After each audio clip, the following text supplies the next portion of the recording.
Sa karugtong ng ating kwento, lumayo si Choi kay Dongju na nag-iisip, sinasabi niyang ito ay isang bastardo. Habang pareha silang nagtitinginan ng masama, sa tingin daw niya ay tinatago nito ang malakas na mahika. Ganito na daw ito nakakatakot, kahit na parang isang rango lang daw ang kanilang diferensya. Ngunit kung ikukumpara daw sa araw na kanyang pagkadesperado, hindi na natuloy nito ang kanyang sasabihin at nagsagawa na ito ng isang malakas na pagsigaw ng kanyang kakayahan na tinatawag na shout, na naglabas ng malakas na enerhiya sa kanyang paligid. Habang tinatakpan ni Dongju ang kanyang tenga, iniisip nito na ito daw ay nababaliw dahil gumamit ito ng kakayahan sa labas ng dungeon. Makikitang ang lahat nagliliparan sa kanilang paligid, iniisip ni Dongju na ito daw ay natural na isinumite sa isang malakas, ngunit ang taong ito daw ay kulang sa kalikasan. Ito daw ay parang sapilitang pinutol. Ito daw kaya ay isang katutubo o kaya naman ay nakuha. Pagkatapos ng kaganapan ay makikitang halos nawasak ang paligid nila. Hindi na daw mahalaga kung alin. Tinaas ni Choi ang kanyang kamay at sinasabi kay Dongju na kunin daw niya ito. At tinuya niya pa ito. Ngayon daw meron na daw siyang isang malakas na kasalanan. Taas kamay naman na lumalapit si Dongju at humihingi ng tawad sa kanyang pagbibiro. Iniisip niya pa na ang babaeng ito daw ay maaaring mahanap ang nakatagong dungeons. Sinasabi pa nito na kailangan daw nito malaman ang tungkol sa item. Kung ganun daw, meron daw isang paraan. Hahanapin daw nila ang mga nakatagong dungeon ng magkasama. Tutulungan daw niya ito. Nalipat na ang eksena kung saan makikitang si Nara ay nakadapa na nakahiga na sinasabing hindi siya nagugutom. Sinisigurado pa ni Choi kung talagang hindi daw ito nagugutom. Ito daw ay pork chop. Alam naman niya na ito daw ay kanyang gusto, bumili din daw siya ng soju. Kung ganun daw, kakain na lang daw siyang mag-isa. Galit naman na tinatanong ni Nara si Choi, kung ito lang ba ang inaalala lang niya. Tinatanong pa nito kung saan ito pumunta habang umiiyak. Bakit daw siya nito iniwan doon? Ang gusali daw ay nasira at ang lahat. Sagot ni Choi, iniwan din daw naman siya ng mga ito. Totoo naman daw, sabi ni Nara, ngunit, maya-maya pa, tinatanong na siya ni Choi kung kalmado na daw ito ngayon. Sumang-ayon dito si Nara habang makikitang kumakain na. Nagtatanong pa ito kay Choi kung paano na daw aasikasuhin nito ang kanyang gastos sa pamumuhay.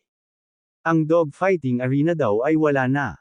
Gusto daw ba niyang maghanda sila para sa pag-apply sa guild kasama siya? Sagot ni Choi, tapos na daw siya. Hahanapin na lang daw nila ang nakatagong dungeon ulit. Maaaring bumalik daw siya ng bahay ng late at matagal. Hindi naman dito makapaniwala si Nara, bakit daw doon? Wala naman daw importante doon at paano. Nagtatakang sumagot naman si Choi. Tatalon daw ba siya sa dungeon? Sagot ni Nara, hindi daw ito ang ibig niyang sabihin. Paano daw siya makakapunta kung hindi naman daw siya kasali sa isang guild? Sagot nito, ang problema daw ay nasolusyonan na. Si Kim Dongju daw ay sinabihan siya na tutulungan siya. Nagtatanong si Nara kung ang tinutukoy daw ba nito na Kim Dongju ay ang S-rank. Sumang-ayon dito si Choi, tama daw ito. Nakikilala daw ba niya ito sa pangalan? Bakit hindi daw niya ito nakilala na nakaupo sa kanilang tabi noong nandun sila sa dogfight? Galit naman na sinasabi ni Nara na huwag daw itong magsinungaling sa kanya. Bakit naman daw pupunta ang kagaya nito sa isang dogfight arena? At ang katabi daw nito ay isang matandang lalaki na nakaupo sa kanyang tabi. Ito daw ba ay ang kanyang sponsor? Pinakita niya ang kanyang telepono na may picture ni Kim Dongju. Tingnan niya daw ang mukha nito. Maaring ito daw ay nagkakamali. Ang edad daw ng lalaki ay magkaiba sa edad nito. Alam naman daw ba nito ang Paihyok Guild? Tama daw ba? Ang taong ito daw ay kasali doon. Sabi ni Choi, ito nga daw. Hindi naman siya makapaniwala na ito daw ay miyembro ng Paihyok Guild. Galit naman na sinasabi ni Nara na ito na nga daw yun, talaga daw bang ang matandang lalaki ay ito siya? Paano daw ito nangyari? Sagot ni Choi, gumamit daw ito ng item para mabago ang kanyang itsura. Napabulalas naman sa pagkagulat si Nara at nanginginig na sumagot. Sana daw ay sinabi sa kanya noong una. Hindi daw niya alam at nagsalita daw siya ng hindi maganda doon. Sagot ni Choi, okay lang daw yun.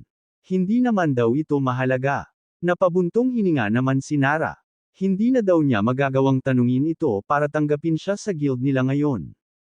Nagtatakang tanong naman ni Choi, ano daw ang espesyal tungkol sa Paihyok? Galit naman na sumagot si Nara, hindi daw ito tungkol sa kung anuman. Kapag daw ito ay napunta sa Paihyok, ay hindi na daw ito mamumblema sa kanyang pamumuhay. Meron daw silang mga magagandang benefits. Ang Paihyok Guild ay isang guild na direktang pinamumunuan ng isa sa 2 SS rank na hunter sa buong mundo. Ang 3 sa 8 natitirang S rank na hunter ay kasali dito. Ito ay sinuri upang maka-influence siya, maihambing sa bansa sa pamamagitan ng walang kapantay na kapangyarihan.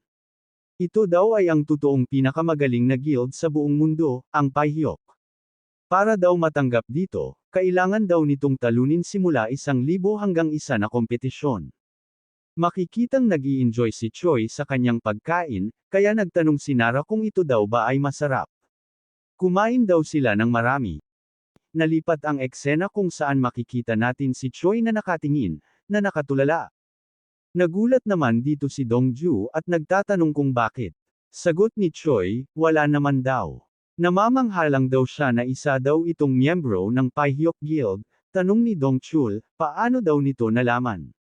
Gusto lang daw niya itong isekreto. At bakit daw niya ito natanong? Lumingali nga naman si Choi at nagtataka na nagtatanong kung nasaan daw sila papasok na dungeon. Napabuntong hininga na lang dito si Dongju at sinasabing, makikita lang daw niya ito kapag nandun na sila. Kaya niyaya niya na ito. Galit naman na nagtatanong si Choi kung ano daw ito, sabihin daw ito sa kanya ng madali. Sagot lang nito, bilasan na lang daw nito at sumama sa kanya. At lumingon ito sa kanya na may nakakatakot na ekspresyon na sinasabing, huwag daw nitong ibaba ang kanyang depensa. Sa loob daw ng illegal na dungeon ay sobrang delikado kumpara sa kanyang iniisip. Dito na po nagtatapos ang ating kabanata. Abangan ang mga susunod pa nating upload.